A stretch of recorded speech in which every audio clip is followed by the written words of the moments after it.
Hello, my name's James. This is day 17 of my 30-day YouTube challenge I've given to myself to upload a video every day for 30 days. At the moment, I've just pulled over by the side of the road on the way back to my house. I'm on Salisbury Plain. It's a beautiful place. This is where the army do a lot of air training. Well, not just here, it's all over. It's a massive place, Salisbury Plain. Basically, today I made a video, well, clips of a video about me going to a small careers fair. It's called Insight Day. Not so many companies as a bigger careers fairs, but it's like more concentrated on a particular industry. Today it was about logistics. Yeah, I did the video. What I'm going to do now is play a bit of a clip of what I recorded while I was there. Hello, my name's James and welcome back to my channel. I'm here today at Wallop Army Aviation Museum. I'm here because there's a careers insight day into logistics management, logistics operation, port, maritime logistics. It's set in the museum here at Wallop, and this is the home of the Army Air Corps, this place. I've been to the museum a couple of times before. They're a bit funny about filming inside. But I'll tell you more about what I learned when I get back. So yeah, the wind kept getting the better of me. My camera does not like the wind. There's not much I can do about that at the moment, not until I can upgrade a little bit, but that's not happening yet. Anyway, I was at the Army Flying Museum in Hampshire for the Insight Day. Yeah, it was okay. It was okay. It was just only a small event, and again, what they do is give you things like this, like it's one from Babcock's. They give you a little card, and you click on the link, and you upload your CV, and then they push out your CV to departments and decide where you're best suited for the job.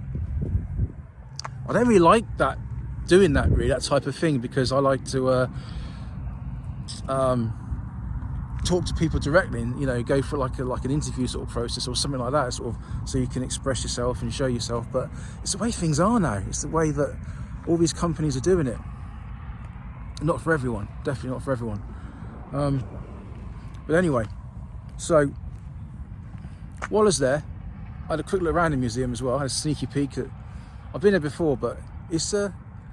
It's a place with lots of history, and I was more interested in the history actually. I was there to try and look at a job, but try and get some contacts or something. But the history was of all the aircraft and pieces. You get caught up in the moment, you know what I mean? Anyway, here's another little clip. I've been to the event now, so it's been a lot of different. It's good companies. I have a few interesting chats with people. Walking back now through the museum, part of it. Don't think I should be filming here, but I'll try to see what happens. It's a good day out if you come here, actually. I've been here before. Look across there. Recognise that? Little Sotworth. Yeah. Yeah, I was trying to keep a bit of a low profile, but I wanted to record something in the museum. Try and capture a bit of the sort of spirit of where I was. Didn't capture any stands. I just don't like recording people in private spaces. It's not right. So I just sort of kept myself to myself in that respect when I was filming. I also saw something else that captured my attention. If you want to have a look at this. While I was walking around the museum, outside of army camps and places like this, you have a thing called gate guardians. It's pieces of usually heavy armour or aircraft that the barracks camp is known for in its history. But just here you've got it's a Soviet anti-aircraft gun, basically. It's an anti-aircraft gun on tracks. Get a bit of distance on it. Basically, they're built late 60s to early 80s. I don't know a lot about tanks. I'm ex-tank commander qualification. I used to drive 4.3s Bulldogs. I've driven Charlies and Warriors in the past, but I was mainly helping out on operations, things like that. But this was interesting. It sort of came across it, and you don't get to see that many Soviet armour stuff. It's by the by. I'm here for the careers fair, but I was just there and saw this, so I thought it was quite interesting. I mean, the whole place is it's loads of history here, all sorts of things. Behind me is the museum itself. Big old place. Anyway, now obviously the real reason I was there is because I'm trying to get a job, and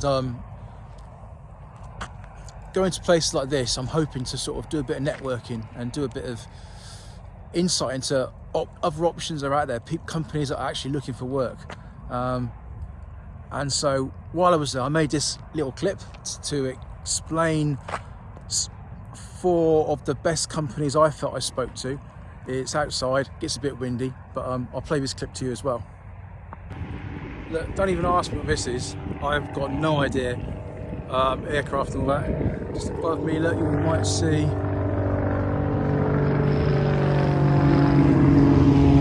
Yeah, planes everywhere. Definitely a working airfield. Yeah, today, companies here today. Lidl's, warehouse management, operations management, shop just working in the shop basically itself as well. They're saying there's loads of jobs there. Again, a lot of these jobs are not close to here, so I wonder why they come here sometimes, but like it's not too far. If you're prepared to travel some distance, but every day it'd be, you've got to take into account the cost of petrol and stuff, I suppose, to see what your wages are and how it's all going to work. Well, so AWS, which is they work on nuclear warheads and things like that. That's a long process. You come here to look for a job and it says like 8 months before, you know, their vetting process. Because even though I've got vetting, they say the vetting starts again with them, because it's easier if you're in the army still or in the services and you can transfer your vetting across, but not so easy once you're out. By the way, look how brave I am standing in front of a main road. That's gone quiet now. There's people around not too far away from me, and I'm standing there filming and recording. That's a long way I've come since my first videos. Who else was here? Babcock. I'm well familiar with Babcock because they're all over the service. A big organisation, especially into like the vehicle sides of the army and well, the forces, transportation, logistics. Yeah, definitely. There's so much kit in the army, and they look after a lot of that. Babcock team.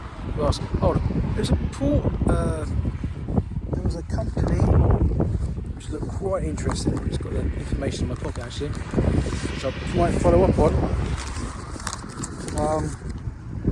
Port Skills, South Coast Port Services. They're based in Kent and Southampton. I'm thinking that might not be bad. But basically, you go there. Everyone apparently, no matter what age, they're quite open to all sorts of ages. I'm told they're basically start. Everyone starts the same. It's basically you go on the ships, the container ships that come in, and you strap them. What are they called?